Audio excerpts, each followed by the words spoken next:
Ebola movement announces new leader.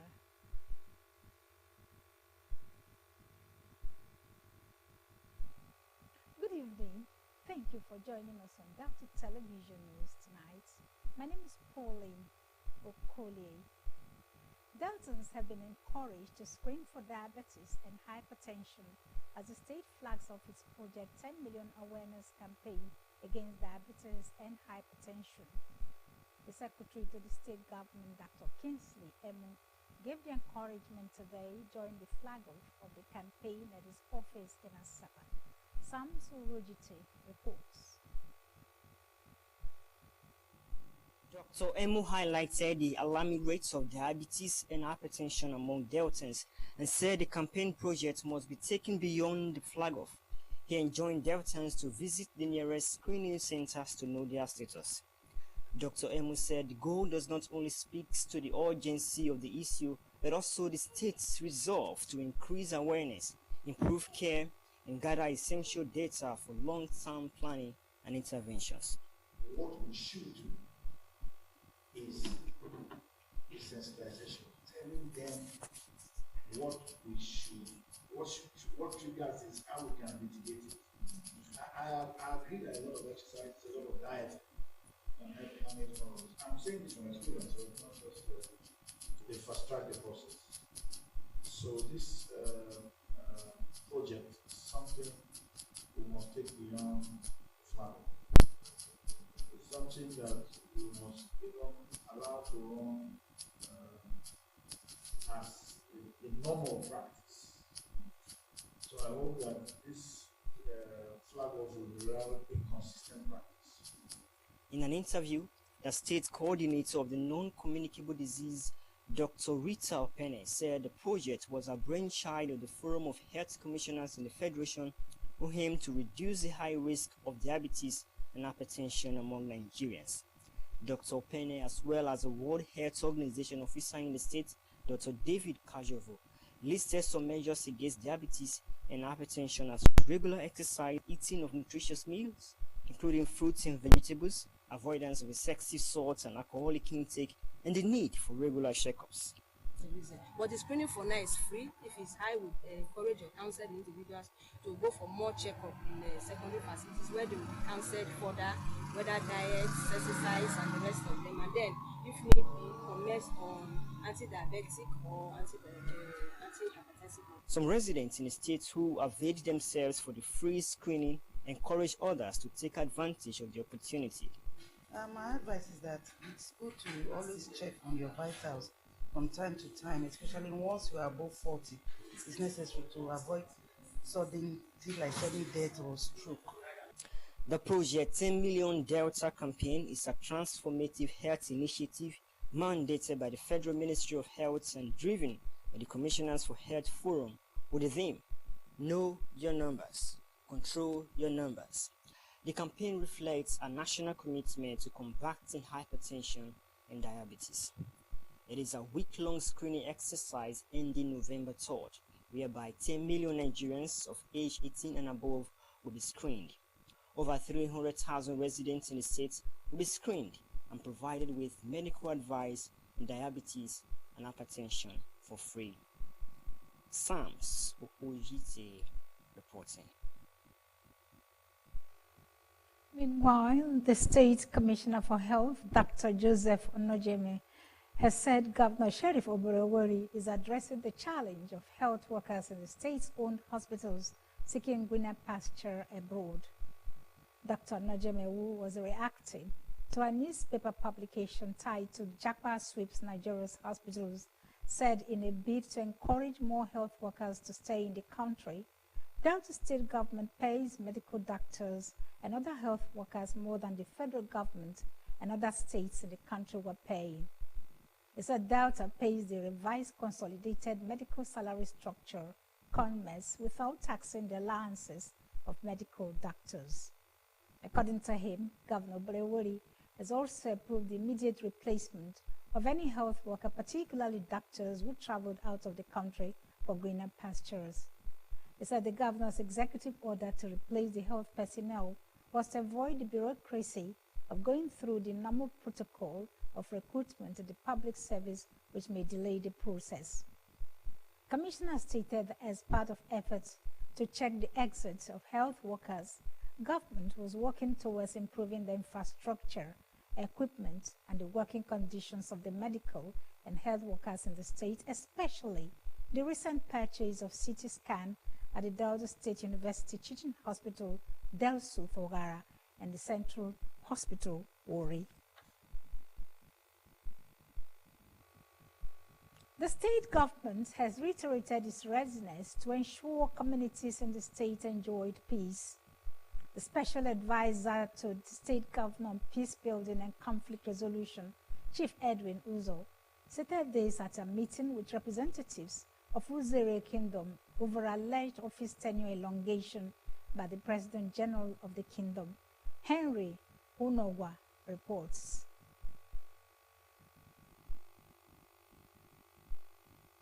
Chief Uzo said the meeting was as a result of a petition written by the Uzere Branches Forum against the President General of the community, Mr. Sonny Eke, over alleged office tenure elongation. He expressed worry over the tenure extension allegation, stressing that the community constitution must be followed. The special advisor enjoined the people to provide the minutes of previous meeting where the President General promised to exit office after 2 years of service and to make available a copy of the community constitution to the teams for the team's perusal. Uzere Branches Forum will do the petition against the current PG of Uzere. Right from them, we listen to them carefully. We explain all the issues where the president and the ESCO is busy going about saying their tenure has been elongated to 3 years, where they have their tenure to be expired by December. And in just this last conference of August, the president accepted that he's handing over by December. But today is another different case.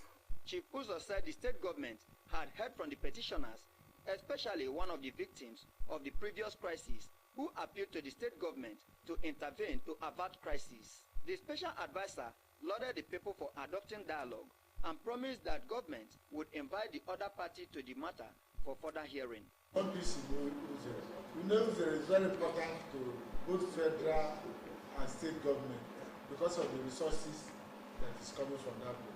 Because those resources not only you, both federal, state, even including me, all of us are enjoying it. So we should not allow things of that nature to stop.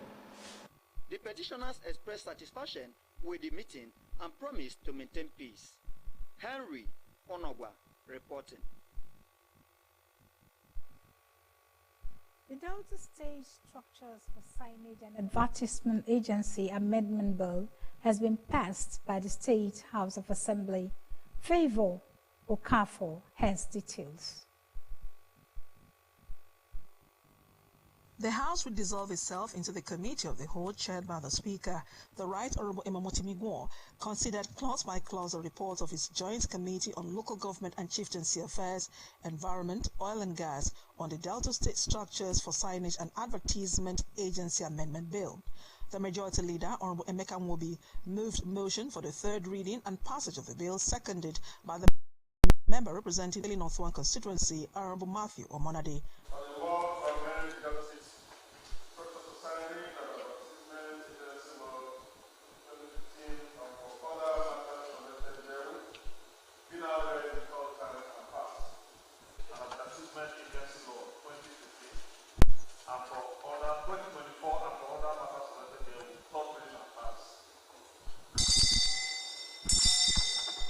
The Speaker commended the lawmakers for their diligence and patience, saying the bill will strengthen economic collaboration and increase the revenue base of both the state and local governments. The objective of this bill, therefore, is to try the collaboration between the state government and local government council in enhancing the collection of all revenues connected with structures for signage and advertisement within the state. Still at plenary, the House Committee on Housing, Women Affairs, Girl Child Entrepreneurship and Humanitarian Support Services submitted its report on the Delta State Child Rights Amendment Bill. Presenting the report, the Deputy Chairman of the committee and member representing Ika North-East constituency, Honorable Marilyn Okowa-Daramola, said after a thorough examination of the bill and submissions from relevant stakeholders, the committee came up with this report.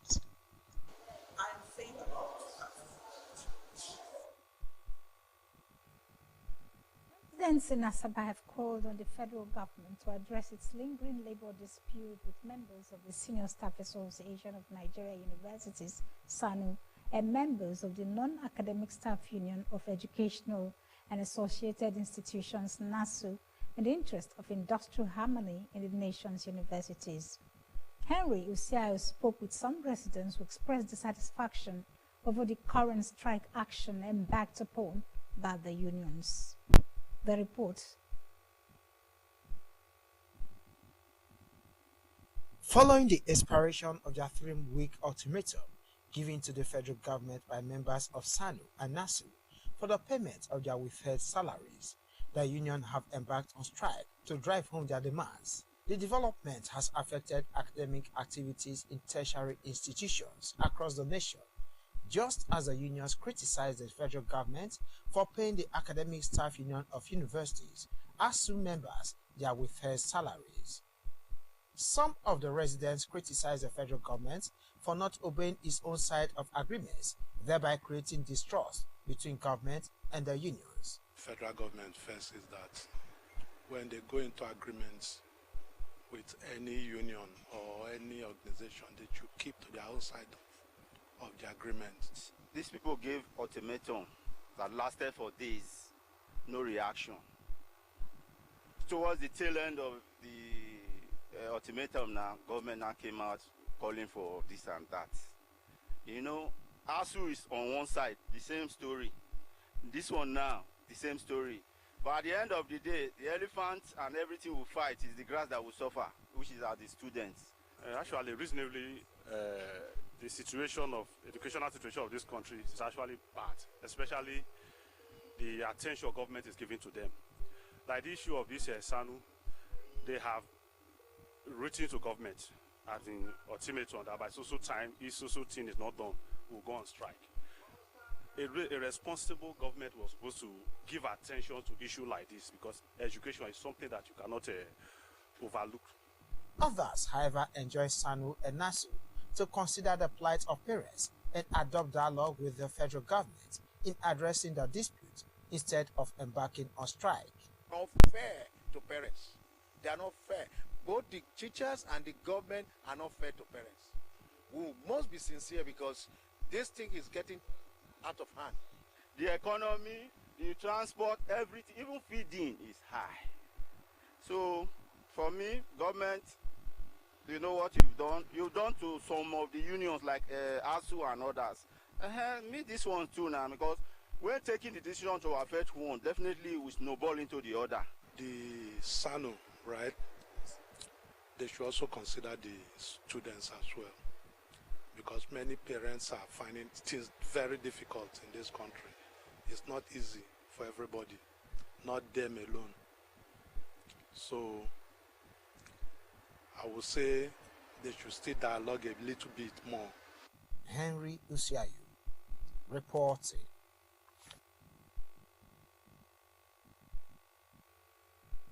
The Speaker of the State House of Assembly, the Right Honorable Emomotimi Guo, has expressed appreciation to the board, management and staff of the Punch newspaper for the Certificate of Excellence in Public Service Award bestowed on him as part of activities marking the 30th anniversary of the state-owned media outfit. In a statement by his Chief Press Secretary, Mr. Nkem Weke, Honorable Guo described the award as an honor to him, his constituents, and the state legislature. The Speaker, who is the National Treasurer, Conference of Speakers of State Houses of Assembly in Nigeria, said he was deeply humbled and grateful for the recognition. He reaffirmed his dedication to serving the state and the nation at large, even as he promised to always acknowledge and recognize the team efforts behind any achievement made as a public servant. The Speaker congratulated the newspaper on the milestone and expressed satisfaction with some unwavering commitment to balance reportage and agenda setting. Honorable Gore encouraged the newspaper to remain focused on shaping public discourse geared towards strengthening peace, unity, development, and good governance in the state, and reaffirmed his support for responsible journalism that would promote the integrity of the profession and growth of the nation's democracy. The State Commissioner for Youth Development and Chairman of the Awareness Creation Committee for Enlistment into Military and Paramilitary Services in Delta State, Mr. Thanggod Trakiriowe, has said that more youths have been enlisted into the armed forces and paramilitary services through the Nigerian Defense Academy (NDA), direct short service, and regular recruits intake. Mr. Trakiriowe disclosed this in Asaba when one of the newly commissioned officers of the Nigerian Army and Field Engineer Regiment, Topo Badagry, Lagos State, Second Lieutenant Oyaneko Omaraye, visited him in his office. He said the visit would inspire more youths to enlist into the armed forces. Mr. Trakiriowe said Governor Sheriff Oborevwori monitors activities of the Enlistment Committee through the Office of the Secretary to the State Government, SSG, to ensure that more qualified Delta youths were encouraged to make the NDA their first choice in the Joint Admissions and Matriculation Board JAMB examinations. He said the committee had intensified sensitization campaigns in collaboration with traditional rulers, local government chairmen, National Youth Council, faith-based organizations, and the Delta State Orientation and Communications Bureau, noting that progress had been made and the number of Delta youths recruited into the armed forces. The Director General of the Delta State Orientation and Communications Bureau, Dr. Fred Oyenesiwe, said the state government was committed to ensuring that slots allotted to the state were taken up by eligible youths. He stated that career in the armed forces and the paramilitary services provided full-time and pensionable employments, while regular recruits can also further their education where applicable, and all fees and expenses will be fully paid by the military. Dr. Oyenesiwe enjoined Delta youths to apply online, free of charge, in the ongoing Nigerian Army 88 regular recruit intake by logging on to https://recruitment.army.mil.ng to fill and submit application forms online. Earlier, Second Lieutenant Omaraye, a graduate of the NDA, expressed appreciation to Governor Sheriff Oborevwori for his support for students of Delta State origin at the NDA, and appealed to youths in the state to take advantage of the recruitments as well as seek admission into the NDA via JAMB.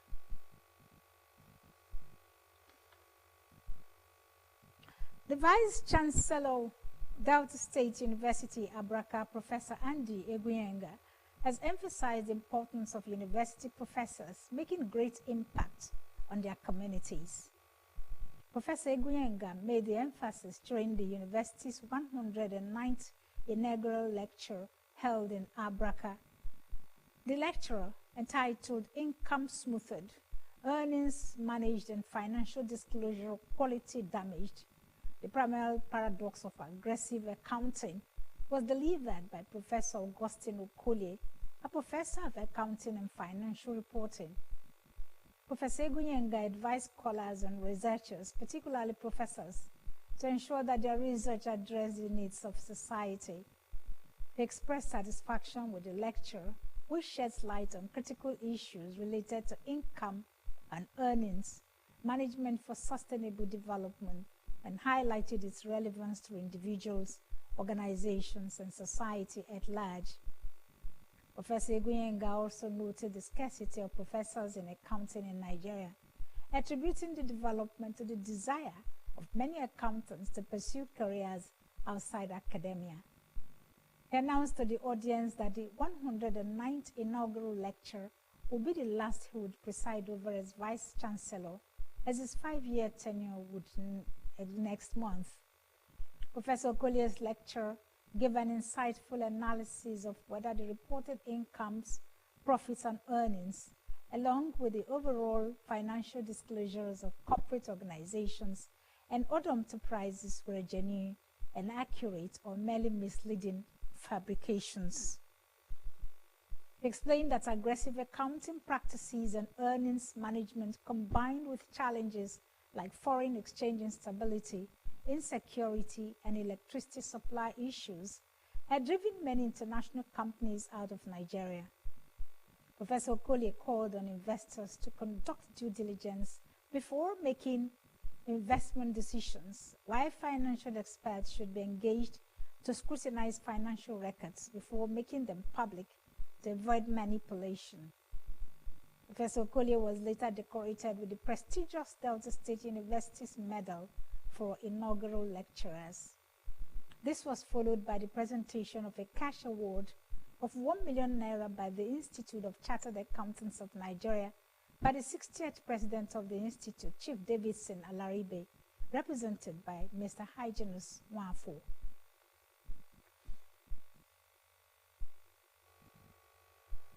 President Bola Tinubu today launched the 2025 Armed Forces Remembrance Day Emblem and Appeal Fund. President Tinubu will perform the ceremony at the Council Chambers Presidential Villa, Abuja, commended the armed forces for their role as the first line of defense in protecting the country. He specifically highlighted the roles played by the military in combating all threats to national security. The president said it would be impossible to promote peace and development without security, adding that the patriotic commitment of the armed forces to Nigeria's unity, stability, and progress remains invaluable. In appreciation of the efforts of fallen heroes to national security, the Secretary to the Government of the Federation, SGF, Senator George Akume, pledged a donation of 500 million naira on behalf of officials of government. The President of the Senate, Senator Godswill Akpabio, on behalf of the National Assembly, donated 200 million naira, while the Chief of Defense Staff, General Christopher Musa, donated 50 million naira on behalf of service chiefs, and Inspector General of Police, Mr. Kayode Ebetokun. The Armed Forces Remembrance Day is usually commemorated every January 15 to honor fallen heroes who staked their lives in protecting the country and its citizens. The 2025 Armed Forces Remembrance Day will mark the second edition President Tinubu will be hosting since he became president. The President, the Vice President, Senator Kashim Shettima, the Senate President, Chief Justice of the Federation, among others, are expected to lay wreath in honor of the fallen heroes on that day. You're watching Delta Television Main News. Still to come, Lebanon's Hezbollah movement announces new leader. Please stay with us. We'll bring you that report after the break.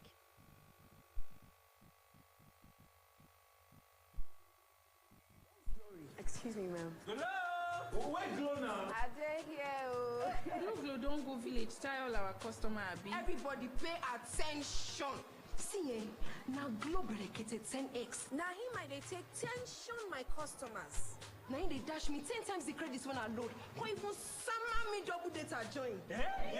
Wait, so with 1.5 when they give on the boss, so you they enjoy up to 15,000 naira credit and data. And I say I never finish you. See, when I say we enjoy, if I join Glow dedicated 10x, when I go get 1,000 naira welcome credits. Finish. Glow, you don't win. Oh, now see they here.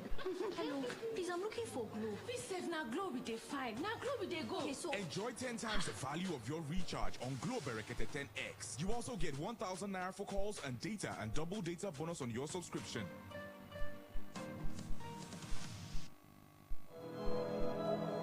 What happens when greed meets desperation?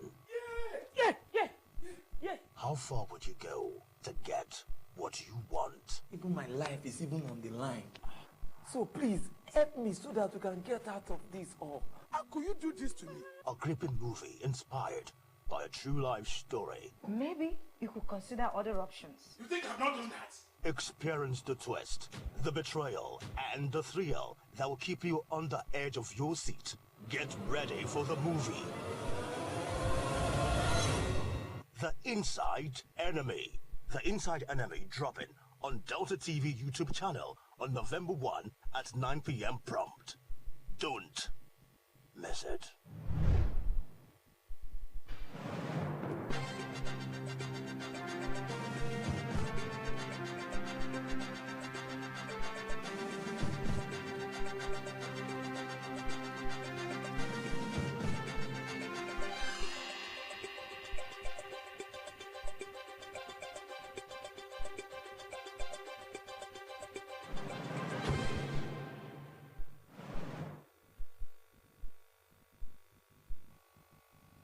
For staying. We're glad to have you back to Delta Television News. The Senate today postponed the screening of the 7 new ministerial nominees to tomorrow. President Tinubu's Special Advisor on Senate Matters, Mr. Bashir Lado, disclosed this in a statement today. Mr. Lado, a former senator who represented Kano Central Senatorial District between 2011 and 2015, had earlier announced that the screening would commence today when the lawmakers converge for plenary. But a few minutes after the plenary commenced, the presidential aide issued another statement announcing the postponement of the screening to enable the nominees to conclude their documentation and other pre-screening exercises. Honorable Alex Ikweche, the House of Representatives member caught on camera assaulting a cab driver, has been referred to the House Ethics Committee for investigation. The resolution was sequel to a point of order raised by the Majority Leader, Honorable Julius Ihonvbere, today. In a viral video that trended on social media, the lawmaker was seen assaulting Stephen Abuwashe, a boat rider. The lawmaker threatened to make the boat driver disappear. However, strong backlash has been trailing his action, as many have condemned his conduct, including the Ohanaeze Ndigbo. Honorable Ikweche is now facing scrutiny from his peers in the House. He may also be suspended if indicted after the investigation. The National Information Technology Development Agency, NIDA, has warned the public against a new job scam malware, Covert Catch, spread by cyber threat actors on social engine LinkedIn. NIDA's Director of Media and Corporate Communications, Mrs. Hadiza Umar, issued the advisory today in Abuja, noting that the scam was targeted at sectors like defense, media, technology, and the academia through fake job offers. The advisory stated that posing as recruiters or job opportunity providers, the cyber threat actors trick users into downloading malicious files or clicking harmful links. It explained Covert Catch can steal data, record keystrokes, and capture screen activity without being detected, adding that it also increased the risk of other attacks like ransomware and system-wide compromise, threatening key industries and essential services. It warned organizations and individuals to be cautious of unsolicited job offers or recruitment messages on LinkedIn, especially those requesting file downloads or linking to external sources, stressing that organizations should regularly monitor unusual login activities and enforce multi-factor authentication (MFA) for all accounts.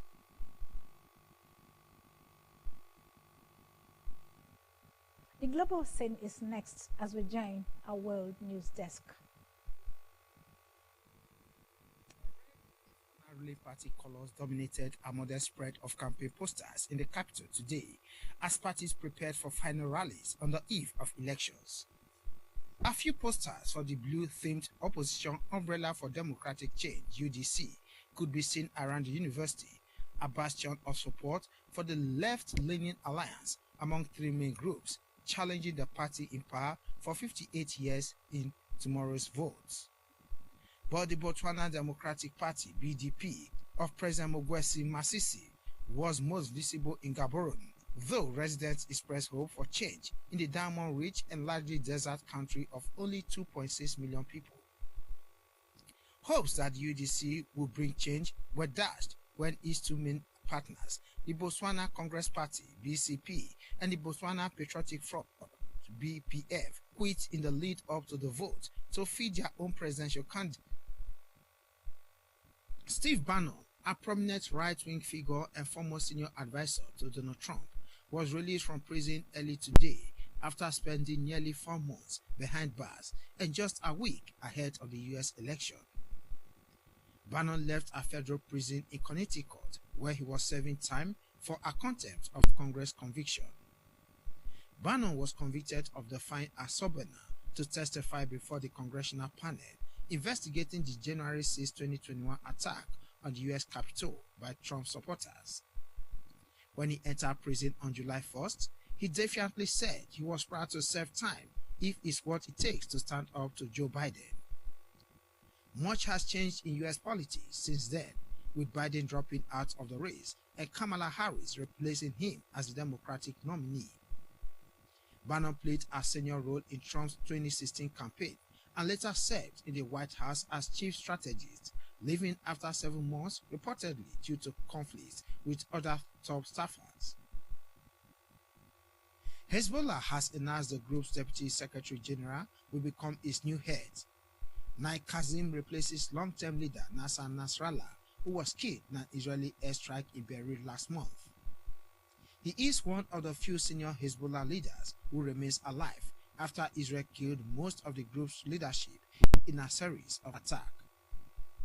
The appointment comes as the conflict in Lebanon intensified in recent weeks.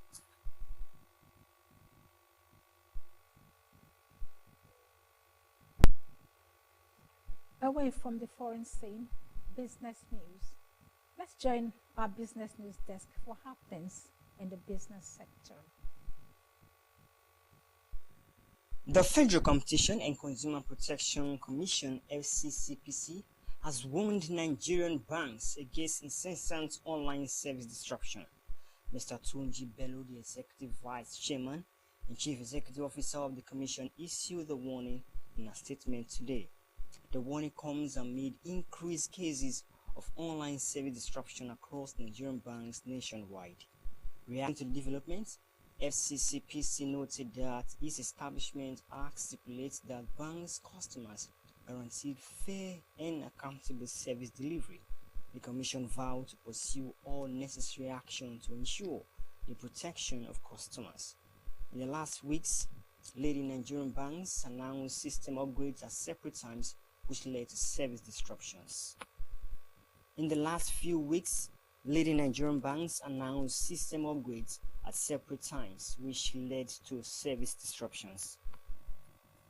The head of the Ghana oil regulator has said today that Ghana could buy petroleum products from Nigeria's Dangote Petroleum Refinery once the facility is operating at full capacity, cutting more expensive exports from Europe.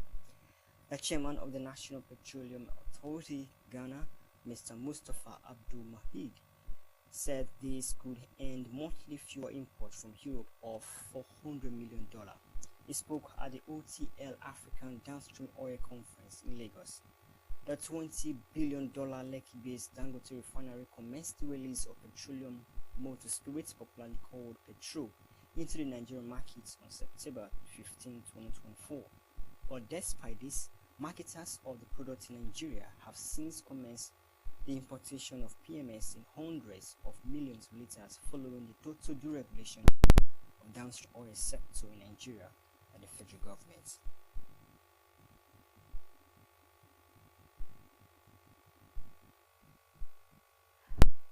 Now, sports news. The Nigerian Football Federation (NFF) has said the Confederation of African Football (CAF) has picked November 14 and 18 for Nigeria's final 2025 Africa Cup of Nations qualifying matches against the Republic of Benin and Rwanda. The NFF stated this in a statement today. According to the NFF, Match Day 5 clash with Benin Republic at the Stade Felix Houphouët-Boigny on November 14 will kick off at 8 p.m. Nigeria time. CAF has appointed Isasi from Senegal as a referee.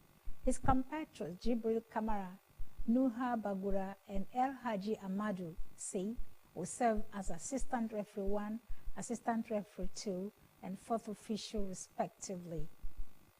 Ryan Williams Serre from Cote d'Ivoire will be the commissioner, while Angolan Inacio Manuel Candido will be referee assessor.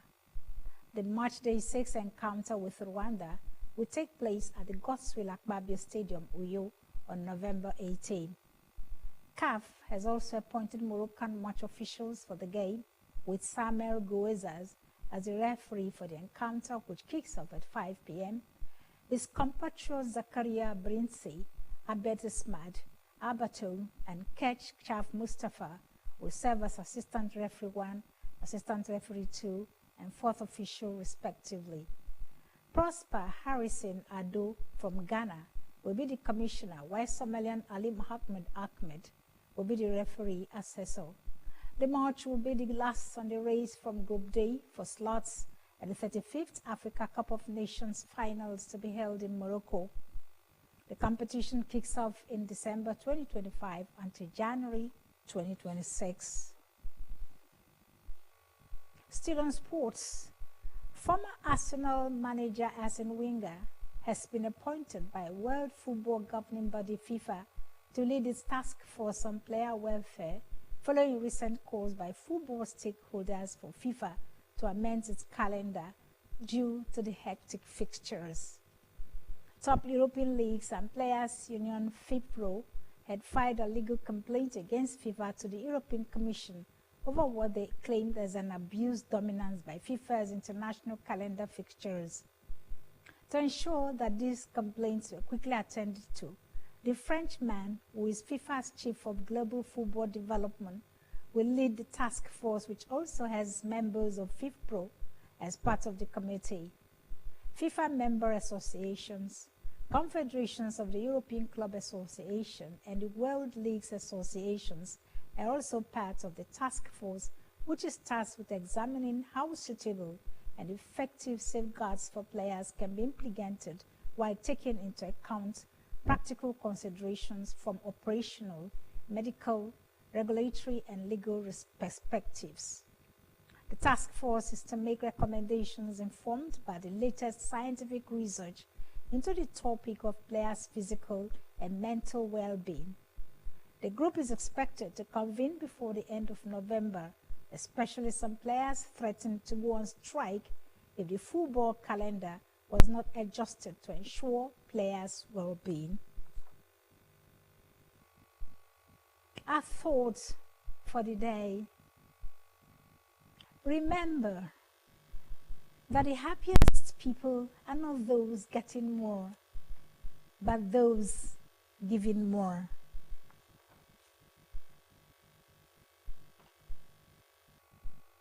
Our highlights before we go. Deltans have been encouraged to screen for diabetes and hypertension as the state flags off its Project 10 Million Awareness campaign against diabetes and hypertension. The Secretary to the State Government, Dr. Kingsley Emo, gave the encouragement today during the flag-off of the campaign at his office in Asaba. The state government has reiterated its readiness to ensure communities in the state enjoyed peace. The special advisor to the state governor on peace building and conflict resolution, Chief Edwin Uzo, stated this at a meeting with representatives of Ruzere Kingdom over alleged office tenure elongation by the President General of the Kingdom. President Bola Tinubu today launched the 2025 Armed Forces Remembrance Day emblem and appeal fund. Abroad, Lebanon's Hezbollah movement announced today that it has chosen Deputy Head Naim Qassem to succeed Hassan Nasrallah as leader after his death in Israeli strike last month. And that's our news on Delta Television tonight. Thank you very much for watching. My name is Pauline Okolie. Good night.